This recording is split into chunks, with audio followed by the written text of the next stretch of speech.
Réparation urgente dans votre logement, gare ou supplément de facture, prévient le service de médiation pour le consommateur. 8653 dossiers traités en 2019, et comme chaque année, depuis qu'il a été créé en 2017, c'est le secteur des réparations et entretiens qui représente le plus gros nombre de plaintes auprès du service de médiation pour le consommateur. Un service qui ne peut hélas qu'inciter les parties à réagir et donner des recommandations, comme il l'indique dans son rapport 2020. Le SMC est néanmoins parvenu à un règlement à l'amiable dans 47% des affaires clôturées, note-t-il avec satisfaction. Exemple qui parlera à beaucoup, un samedi, Madame B contacte par téléphone l'entreprise S, car elle a une fuite de gaz. Elle s'enquiert au préalable du prix, et on l'informe que 90,00 € de frais de déplacement lui seront facturés, en plus du prix relatif au travail fourni. Finalement, Madame B règle un total de 721 € à l'entreprise. Madame B conteste cette facture, car elle estime qu'elle n'a pas été informée qu'un surcoût de 120 € lui serait facturé pour un déplacement le week-end, ainsi que 470 € d'heures de main-œuvre supplémentaires pour une présence de 15 minutes, tout au plus. L'entreprise justifie sa facture en arguant qu'il s'agissait d'un service d'urgence.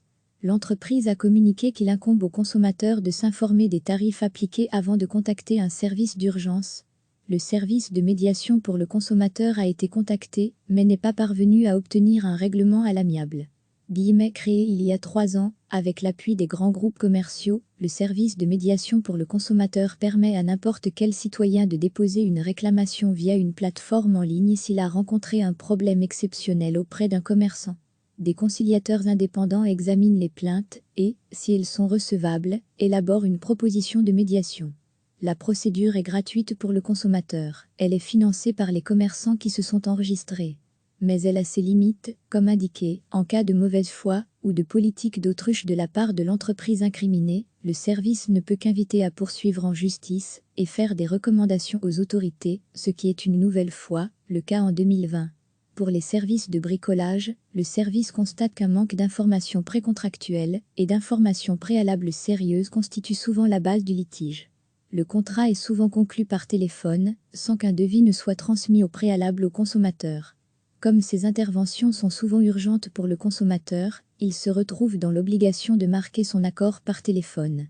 La plupart des consommateurs ne sont également pas au courant des tarifs majorés en vigueur le week-end, où leur attention n'est pas suffisamment attirée sur ce point. Parfois, le citoyen est en partie fautif. Les consommateurs ont tendance à sous-estimer la nature du problème, ainsi que les efforts nécessaires en termes de temps et de matériel requis pour remédier au problème, avec pour conséquence une facture élevée. L'entreprise doit communiquer de manière très claire et transparente quant au prix pratiqué, et ce, tant en ce qui concerne les frais de déplacement, que le taux horaire, et les éventuels surcoûts, si le consommateur doit indiquer clairement quel est le problème, quelle solution il attend, et ce qu'il pense devoir débourser pour cela, l'entreprise, de son côté, doit communiquer de manière très claire et transparente quant au prix pratiqué, et ce, tant en ce qui concerne les frais de déplacement, que le taux horaire, et les éventuels surcoûts pour l'utilisation de matériel spécialisé. Quant aux autorités, selon le service, elles devraient mieux informer les parties de l'importance de ces accords précontractuels et des dangers d'accords rapides, conclus par téléphone. Elles pourraient également rappeler l'importance de factures détaillées et attirer l'attention sur les différentes pratiques commerciales malhonnêtes par le biais d'une campagne d'information. Mais il convient aussi, note le service, de réagir plus sévèrement aux services de réparation d'urgence malhonnêtes et indélicats. Derrière les services de bricolage, on trouve en plus grand nombre les dossiers relatifs à l'ameublement et à la décoration, puis le secteur des marchandises, des technologies de l'information et communication, ordinateurs portables, smartphones, etc. Dans ces deux domaines, une même problématique revient fréquemment, à savoir la non-livraison ou le retard de livraison de marchandises. Pour les dossiers de non-livraison, la grosse majorité des cas se soldent par un accord à l'amiable, à notre grande satisfaction, note le rapport. Les autres dossiers sont souvent clôturés avec une recommandation en raison de l'absence de coopération des entreprises au cours de la médiation. Une tentative de médiation ne peut réussir que si les deux parties coopèrent de manière constructive à la procédure. Toutefois, si l'entreprise concernée est en faillite, la procédure de médiation s'arrête, car la faillite est une procédure judiciaire. Les consommateurs sont ensuite invités à soumettre leurs réclamations au curateur désigné. Cela peut se faire via le site rugsol.be. Enfin, notons que le service mentionne avoir un important surcroît de plaintes liées à la crise du coronavirus. Celles-ci ne seront toutefois reprises que dans le prochain rapport sur les chiffres 2020. 8653 dossiers traités en 2019, et comme chaque année, depuis qu'il a été créé en 2017, c'est le secteur des réparations et entretiens qui représente le plus gros nombre de plaintes auprès du service de médiation pour le consommateur. Un service qui ne peut hélas qu'inciter les parties à réagir et donner des recommandations, comme il l'indique dans son rapport 2020. Le SMC est néanmoins parvenu à un règlement à l'amiable dans 47% des affaires clôturées, note-t-il avec satisfaction. Exemple qui parlera à beaucoup, un samedi, Madame B contacte par téléphone l'entreprise S, car elle a une fuite de gaz. Elle s'enquiert au préalable du prix, et on l'informe que 90,00 € de frais de déplacement lui seront facturés, en plus du prix relatif au travail fourni. Finalement, Madame B règle un total de 721 € à l'entreprise. Madame B conteste cette facture, car elle estime qu'elle n'a pas été informée qu'un surcoût de 120 € lui serait facturé pour un déplacement le week-end, ainsi que 470 € d'heures de main-œuvre supplémentaires pour une présence de 15 minutes, tout au plus. L'entreprise justifie sa facture en arguant qu'il s'agissait d'un service d'urgence.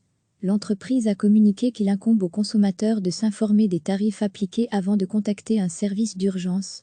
Le service de médiation pour le consommateur a été contacté, mais n'est pas parvenu à obtenir un règlement à l'amiable. Créé il y a 3 ans, avec l'appui des grands groupes commerciaux, le service de médiation pour le consommateur permet à n'importe quel citoyen de déposer une réclamation via une plateforme en ligne s'il a rencontré un problème exceptionnel auprès d'un commerçant. Des conciliateurs indépendants examinent les plaintes et, si elles sont recevables, élaborent une proposition de médiation.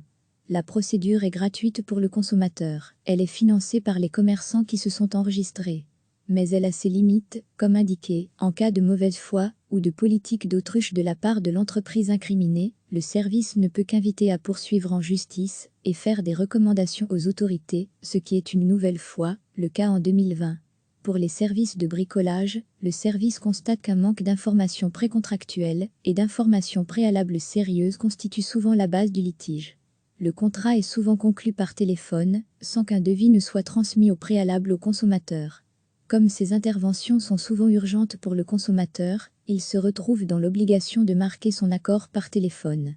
La plupart des consommateurs ne sont également pas au courant des tarifs majorés en vigueur le week-end, ou leur attention n'est pas suffisamment attirée sur ce point.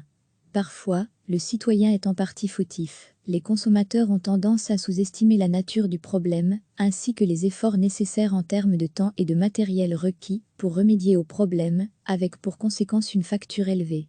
L'entreprise doit communiquer de manière très claire et transparente quant au prix pratiqué, et ce, tant en ce qui concerne les frais de déplacement, que le taux horaire, et les éventuels surcoûts, si le consommateur doit indiquer clairement quel est le problème, quelle solution il attend, et ce qu'il pense devoir débourser pour cela, l'entreprise, de son côté, doit communiquer de manière très claire et transparente quant au prix pratiqué, et ce, tant en ce qui concerne les frais de déplacement, que le taux horaire, et les éventuels surcoûts pour l'utilisation de matériel spécialisé. Quant aux autorités, selon le service, elles devraient mieux informer les parties de l'importance de ces accords précontractuels et des dangers d'accords rapides, conclus par téléphone. Elles pourraient également rappeler l'importance de factures détaillées et attirer l'attention sur les différentes pratiques commerciales malhonnêtes par le biais d'une campagne d'information. Mais il convient aussi, note le service, de réagir plus sévèrement aux services de réparation d'urgence malhonnêtes et indélicats. Derrière les services de bricolage, on trouve en plus grand nombre les dossiers relatifs à l'ameublement et à la décoration, puis le secteur des marchandises, des technologies de l'information et communication, ordinateurs portables, smartphones, etc. Dans ces deux domaines, une même problématique revient fréquemment, à savoir la non-livraison ou le retard de livraison de marchandises.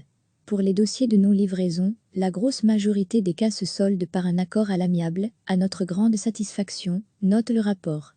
Les autres dossiers sont souvent clôturés avec une recommandation en raison de l'absence de coopération des entreprises au cours de la médiation. Une tentative de médiation ne peut réussir que si les deux parties coopèrent de manière constructive à la procédure. Toutefois, si l'entreprise concernée est en faillite, la procédure de médiation s'arrête, car la faillite est une procédure judiciaire. Les consommateurs sont ensuite invités à soumettre leur réclamation au curateur désigné. Cela peut se faire via le site ruxol.be. Enfin, notons que le service mentionne avoir un important surcroît de plaintes liées à la crise du coronavirus. Celles-ci ne seront toutefois reprises que dans le prochain rapport sur les chiffres 2020. Cliquez sur s'abonner pour recevoir les dernières nouvelles.